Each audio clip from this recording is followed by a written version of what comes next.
नमस्कार, आपका बहुत बहुत स्वागत है आरएन टीवी नेशनल में और मैं हूं आपके साथ वर्षा शर्मा। और रुक करेंगे मध्य प्रदेश की खबरों की ओर। मुख्यमंत्री डॉक्टर मोहन यादव के मुख्य अतिथि में भोपाल स्थित water sports academy boat club में खेलो एमपी यूथ गेम्स का भव्य शुभारंभ हुआ। उद्घाटन समारोह में प्रदेश के विभिन्न जिलों से आए सैकड़ों युवा खिलाड़ियों ने भाग लिया और अपने उत्साह का प्रदर्शन किया।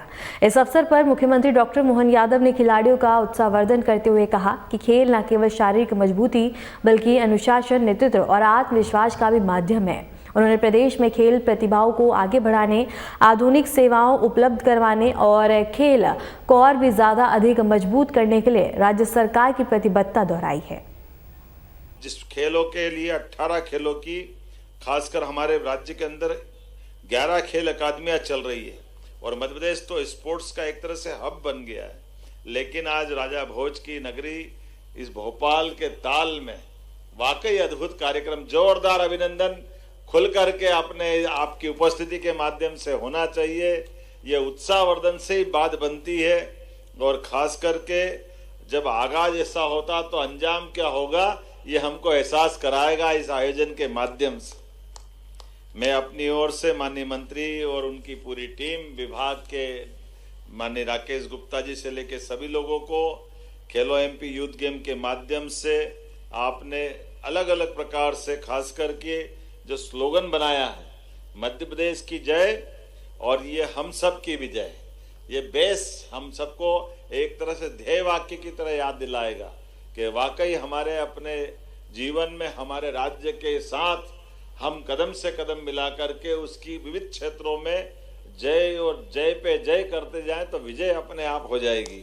ये हमारे लिए सौभाग्य की बात है और यशस्वी प्रधानमंत्री श्रीमान नरेंद्र मोदी जी के लिए भी जोरदार अभिनंदन करें। हमारे देश के प्रधानमंत्री कितने प्रकार से वो काम करते हैं। कहाँ परसों सोमनाथ के उस 1000 साल पुराने अतीत के कालक्रम में माननीय भाई साहब बैठे हैं यहाँ हमारे विश्व हिंदू परिषद के, 1000 साल पहले हमारी अस्मिता पे चोट पहुंचाने का जो कुत्सित प्रयास हुआ था, उस घाव को भी हम भूले भी नहीं। लेकिन आज के बदलते दौर में ये कुचलने वाली मानसिकता के खिलाफ हम डटकर उस अब समुंदर के किनारे बाबा सोमनाथ के मंदिर में आकाश की ऊंचाइयों से बात करते हुए भगवा पताका हमारे विश्वास के साथ आस्था की ध्वजा लहरा रही है। एक बार जोरदार अभिनंदन हमारे उस दौर के लिए भी, वो दौर हो या भगवान श्री राम का दौर। जब मैं खेल की बात कर रहा हूं तो हमारी तो संस्कृति, सनातन संस्कृति, अपने यहाँ तो खेलों के माध्यम से स्वयंवर, विवाह भी होगा तो पुरुषार्थ पराक्रम की पराकाष्ठा।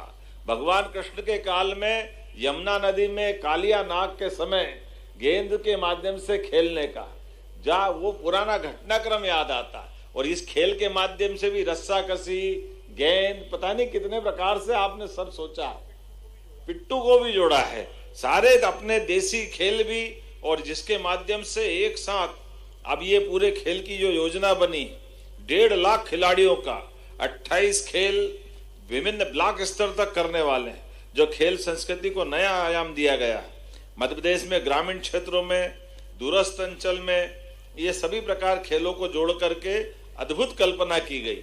वैसे तो हमारे यहाँ प्राचीन काल में घुड़सवारी, तलवारबाजी, भाला फेंक, मल्ल युद्ध, कुश्ती, तीरंदाजी, अलग अलग प्रकार से हमारे अपने प्राचीन काल के, लेकिन आज के दौर में ये जिस प्रकार से समय चल रहा है, हमारे कई गेम ने आज ओलंपिक से लगा करके एशियाड तक, कॉमनवेल्थ से लगा करके सभी प्रकार के खेलों में माननीय मोदी जी के विशेष प्रयास से देश भी आगे बढ़ रहा और मुझे इस बात की प्रसन्नता है मध्य प्रदेश भी कदम से कदम मिलाकर के सभी क्षेत्रों में आगे बढ़ रहा है।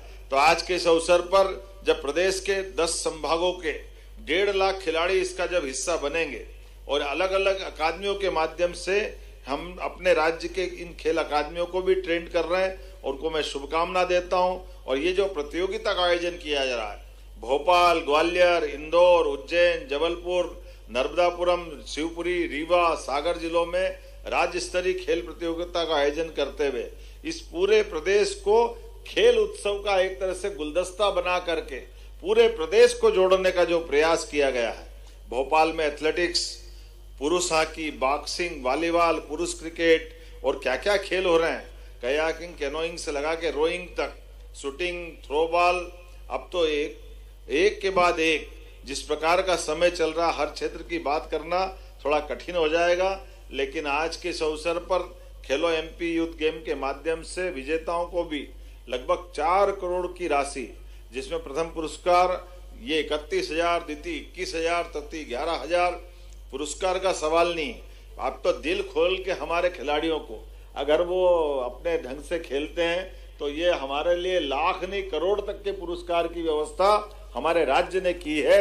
ये बदलते दौर का समय है। मेरी अपनी ओर से इस पूरे आयोजन की मैं एक तरह से शुभारंभ की घोषणा करता हूं और बधाई देना चाहता हूं। वाकई में जब काम करो तो दिल से करो, और दिल से किया गया काम इस प्रकार की छटा बिखेरता है। एक बार फिर मेरी अपनी ओर से सबका वंदन, अभिनंदन। मेरे साथ बोले भारत माता की। बहुत बहुत धन्यवाद। भारत माता की जय।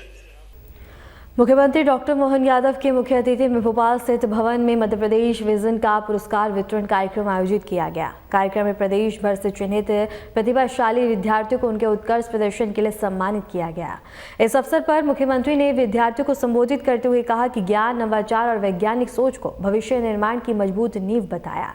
साथ ही नासा में चिन्हित छात्रों को नासा किट का वितरण कर उनका उत्साहवर्धन किया और कहा कि ऐसे प्रयास प्रदेश के युवाओं को वैश्विक मंच पर पहचान दिलाने में सहायक होंगे। ये जो छोटी सी सभा भले ही है लेकिन बहुत गहरी, मैं आप सबका स्वागत करता हूँ, अभिनंदन करता हूँ। इस नाते से भी मैं जहाँ जिस नगरी से मैं आता हूँ वो बहुत महाकाल की नगरी भी है, लेकिन खगोल में काल गणना की दृष्टि से, हमारी समय गणना की दृष्टि से सूर्य कितने हैं, कितने हैं? अरे बच्चों से पूछ रहा हूँ, कितने सूर्य हैं? सूर्य कितने? जो इच्छा होती एक सूर्य सौरमंडल में एक, वक्रतुंड महाकाय सूर्य कोटि। तो कोटि मतलब कितने हो मैडम आप बताओ? है करोड़ों अरबों सूर्य है। तो जो छोटे छोटे तारे के रूप में टिमटिमा रहे हैं ऊपर आसमान में, उनका प्रकाश आते आते, सूर्य नहीं प्रकाश की किरण आते आते कितने साल हो जाते हैं? लाखों साल। लाखों। अभी जो तारा हमने देखा आसमान में आज चमकते, वो आज नहीं चमका है, वो चमका कई सौ साल पहले। उसका प्रकाश आते आते इतनी दूर है, वो कितना टाइम लग जाता है। तो हमारे लिए ये संसार, ये सृष्टि, परिस्थिति, अभी हमारे अपने शरीर के अंदर भी जितनी क्षमता, योग्यता है, तो आपके अंदर देखने की दृष्टि काहे से है? आंख से है। और ये बता दो कि आपकी देखने की दृष्टि केवल आंख से नहीं है, तो आपके दांत में के कीड़ा या कचरा लगा है तो आप काहे से देखते हो? ध्यान से नहीं देखते हो। कहीं आपको पीछे कीड़ा पीठ पे जा रहा है, तो जहाँ कीड़ा वहीं हाथ जाता कि नहीं जाता? कि नहीं जाता? ऐसा बताओ किसको नहीं जाता हाथ रखना? तो हमारे पास ये भी एक सेंसेशन से भी तो देखते ना, ध्यान में आता कि नहीं आता?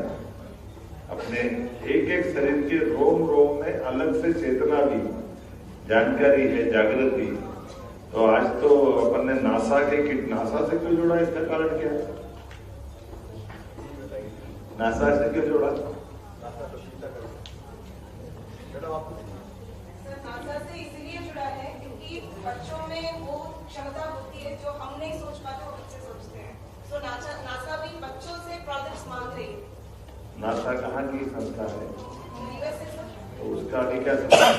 उनका स्पेस सेटलमेंट कॉन्टेस्ट करके एक कॉन्टेस्ट होता है, उसके लिए स्कूल के बच्चों से प्रोजेक्ट्स मांगते हैं।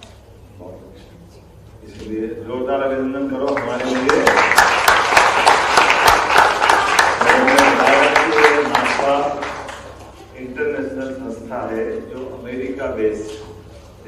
आधार पर हमने अपने इस प्रतियोगिता का आयोजन किया है। अब ये हमारे लिए तो लंबा विषय हो जाएगा, लेकिन आज तो मैंने आपके बीच केवल जो बच्चा अच्छे नंबर लाता है, ट्रॉफी जीतता है, तो परिवार को खुशी होती है। वो खुशी मुझे आप सबको देख के लग रहा है। आपके लिए, खुद के लिए मैं अभिनंदन करता हूँ, स्वागत करता हूँ। सभी आपकी बुद्धि, विवेक, मेहनत से आपने अपना मुकाम हासिल किया। सच में आपका वंदन, अभिनंदन। और हमारे अपने भारतीय लोगों की तो विशेषता है, आज दुनिया के अंदर जितने टैलेंट किसी देश के लोगों के नहीं है, उसमें सबसे बड़ा नंबर भारत का है, भारत के लोगों का है। मैं आप सबका उसके माध्यम से मैं अभिनंदन करता हूँ। आज अपने बीच में से खास करके थोड़ा सा समय तो कम पड़ गया, लेकिन अगली बार में और अच्छी देर तक गप्पे लड़ाएंगे। तो मेरी अपनी ओर से आप सबका पुनः जो विजेता है उनको बधाई। क्या क्या दे रहे हैं? Scooty, laptop. मध्य प्रदेश में स्कूटी हम दे रहे हैं, लैपटॉप। और ये जो नासा के लिए जो बच्चों का चयन हुआ है, उनको एक तो आपकी तरफ से टेलीस्कोप दे रहे हैं, और इसके साथ किताबें जो है उनको वहाँ प्लेनेटोरियम देखने भेजो ना। प्लेनेटोरियम देखने गए क्या कोई है? उज्जैन में साइंस सिटी है, उस साइंस सिटी में प्लेनेटोरियम में बहुत अच्छा तारामंडल और 3D के हिसाब से ऐसा लगता है बादल आए तो बिल्कुल आपके बादल के अंदर आप घुस जाओगे। ऐसा पूरा विमान चलता है तो विमान में दरवाजा खुला लगा पड़ा, विमान से टपक जाओगे, गिरोगे नहीं लेकिन एहसास हो जाएगा। ऐसे पहाड़, चंद्रमा कैसे बना है कौन बताएगा? चंद्रमा कैसे बना ये बताएगा? चंद्रमा ऐसा है, जब ग्रह बन रहे थे तो ग्रह में पृथ्वी, एक ये अपनी पृथ्वी माता है ना, बड़ा पिंड है, इस पे एक उल्का पिंड टकराया। उल्का पिंड टकराया तो जैसे धूल के ढेर पे पत्थर मारकर धूल पर उड़ता है ना, ऐसे धूल का गुबार उड़ा और वो पहले लंबा रहा और 1 महीने के अंदर वो गोला हो गया। तो अपनी वो गुरुत्वाकर्षण कक्षा से बाहर नहीं गया, तो वो गोला अपनी पृथ्वी की परिक्रमा लगाया, तो वो अपना उपग्रह हो गया। ये ग्रह उपग्रह, तो चंद्रमा की उत्पत्ति 1 महीने, वो सब मालूम पड़ेगा आप वहां जाओगे तो। जो अपना प्लेनेटोरियम, सभी ग्रह, नक्षत्र, उपग्रह, सौरमंडल, गैलेक्सी, सबकी जानकारी आ गई। मुख्यमंत्री डॉक्टर मोहन यादव ने भोपाल स्थित मुख्यमंत्री निवास में राष्ट्रीय महत्व की विभिन्न परियोजनाओं को लेकर बैठक की और विस्तृत चर्चा की। बैठक में परियोजनाओं की प्रगति, केंद्र और राज्य के बीच समन्वय तथा समयबद्ध और प्रभावी क्रियान्वयन पर विशेष जोर दिया गया। मुख्यमंत्री ने संबंधित अधिकारियों को निर्देश दिए कि सभी राष्ट्रीय परियोजनाएं तय समय सीमा में पूर्ण हो, ताकि प्रदेश के विकास को नई गति मिल सके। आज से सूर्यनारायण देवता ऐसा माना जाता है कि धीरे धीरे दिन का प्रकाश बढ़ेगा, रात का अंधकार कम होगा। हमारे यहाँ हजारों साल से ये तिल तिल करके दिन बढ़ने की परंपरा मकर संक्रांति से मानी जाती है, इसलिए तिल गुड़ का भी आनंद हम सब लेते हैं। मैं अपनी ओर से मकर संक्रांति की बधाई के साथ माननीय CS अनुराग जी को बधाई दूंगा, जिनके दोनों रोल है। मुझे इस बात की प्रसन्नता है कि वो आज राज्य सरकार के साथ ये पोर्टल प्रारंभ करा करके माननीय प्रधानमंत्री जी के साथ उन्होंने इस अच्छे काम की शुरुआत की थी और उसी काम के आधार पर यहाँ हमारे इन कामों को भी गति मिली। मूलतः मैं मनीष जी का भी, PIB के हमारे बीच में आए, आपका भी अभिनंदन करता हूँ। ये हमारे भारत सरकार की तरफ से अब हमारे राज्य के साथ जुड़ करके इन प्रकल्पों के साथ या बाकी भी पब्लिसिटी की व्यवस्थाओं में ये बड़े बड़े काम है। मैं अपने CPR दीपक जी, चंद्रमौली जी और आप सबके साथ मैं भी सुनने आया था जैसे आप सुन रहे हो, और ये भी एक मजा है इसका काम का कि ये हमारी प्रेस कॉन्फ्रेंस में व्यवस्थाओं के काम को समझने का भी मौका मिलना चाहिए। राजनीतिक आपाधापी में, राजनीतिक व्यवस्थाओं में प्रक्रियात्मक जो सुधार हुए हैं ये गुड गवर्नेंस की दृष्टि से माननीय प्रधानमंत्री जी ने कम समय में जो बड़ी बड़ी उपलब्धियां हासिल की है, ये उसके प्रमाण है। क्योंकि ये हवा में कुछ भी नहीं है, जो है आधुनिक तकनीक के बलबूते पे समय सीमा के अंदर देश के वो राजनेता जिनके पास देश और दुनिया की तमाम जवाबदारियां हैं, लेकिन उन जवाबदारियों के बावजूद भी बारीक से बारीक बातों पे पकड़ के साथ उस पर काम करना, प्रक्रियात्मक सरलता के साथ काम करना, व्यवस्थाओं पे ध्यान देना और जवाबदार पूर्ण तरीके से सरकार की छवि दुनिया के सामने बनाना। अब ये हमको लाल किले के ऊपर स्वच्छता के अभियान देते हुए भी प्रधानमंत्री दिखाई देते हैं, लेकिन ये भी हमारे लिए सौभाग्य की बात है कि आज के समय में दुनिया का सबसे बड़ा लोकतांत्रिक देश, और हमने सबने देखा कि आमतौर पर वेस्टर्न देशों को हम बड़े मॉडर्न और बहुत आगे बढ़ने वाले और जो कुछ है वही कर सकते हैं, हमारे तो बस की बात ही नहीं, हमारे यहाँ कहाँ संभव होगा। और वो इसी का धीरे धीरे करके जो क्षरण हुआ कि आते आते आते संयुक्त दल की सरकारें बनने लग गई, एक दो दल की सरकार के बजाय 24 दलों से सरकारों की तरफ बढ़ गए। उसका दुष्परिणाम क्या आया, हमने सबने देश ने भुगता है कि आप देखो कि हमारे यहाँ 1 या 2 रेल चलती थी तो रेल मंत्री कोई राज्य भी हमेशा इस बात के लिए पीछे पड़ते थे कि रेल मंत्री हम रेल मंत्रालय हमको दे दो। क्यों दे दो? तो वो चाहे बिहार हो या बंगाल, 1 रेल हमारे यहाँ से चल जाएगी, 2 रेल चल जाएगी, अरे 1-2 के चल जाएगी, 100 चल जाएगी। आज बदलते दौर में वो रेल मांगना, रेल मंत्री का बजट का मूल बजट के साथ जोड़ना, वो अंग्रेजों की पद्धतियां, ये जो गए जमाने जब अंग्रेजों ने रेल अपने लिए स्टार्ट की थी तो उनने उस रेल के ऊपर अपना नियंत्रण रखा था, क्योंकि उस समय स्टेट अपने अपने बजट से चलते थे तो रेल का खर्चा भी वो स्टेट से निकलवाते थे, लेकिन ट्रांसपोर्टेशन का पूरा लाभ अपने पास रखते थे, पकड़ अपने पास चलाते थे। लेकिन ये छोटी छोटी बातों पे ध्यान नहीं जाने का दुष्परिणाम क्या निकला। लेकिन आज मुझे इस बात की प्रसन्नता है कि आज हमारे देश के साथ विकास का भी और विकास के साथ भविष्य की आवश्यकताओं का दृष्टिकोण भी कितना युक्ति युक्त होना चाहिए, या इसको ज्यादा शब्द और प्यूरिफाई बोलो तो तीक्ष्ण होना चाहिए कि आज मैं जब थोड़े दिन पहले असम की यात्रा से लौट के आया और असम के अंदर नागालैंड, मिजोरम और ये जब हमने इन्वेस्टर समिट की तो इस प्रकार से जब उनने बात, वहां एक पंजाब के एक सरदार जी आए हुए थे इन्वेस्टमेंट कर लिए वहां के मुख्यमंत्री और उनसे बात करने, तो मैंने कहा आप हमारे यहाँ करो, तो हमने कहा आपके यहाँ क्या दे रहे हो, तो हमने कहा हम भी वही दे रहे, 100 करोड़ के होटल डालोगे 30 करोड़ का आपको अनुदान दे देंगे। उन्होंने कहा ये तो हो गया, अब जीएसटी में क्या कर रहे हो? अब हमारा तो दिमाग घूम गया, जीएसटी में क्या करें हम, तो जीएसटी तो भारत सरकार करेगी, जीएसटी तो जो लगेगी वो तो लेना पड़ेगी। उन्होंने कहा नहीं, यह पूर्वोत्तर राज्यों में भारत सरकार के द्वारा 20 साल तक जीएसटी भी माफ कर दिया। अब ये जो दृष्टिकोण है कि पूर्वोत्तर राज्यों का डेवलपमेंट कराना है, तो उनको ये अलग से और क्या प्रमोशन कैसे देना चाहिए। उन्होंने कहा ये प्लाट और भूखंड और इनकी व्यवस्थाओं की जो लागत और उस सब में भी, तो बॉर्डर के अंदर तक सड़क पहुंचाना, बॉर्डर के अंदर तक रेल की लाइन डलवाना, भविष्य में चुनौती के लिए आने वाले समय में जब देश की सीमा सुरक्षित होगी तो देश अच्छा चलेगा।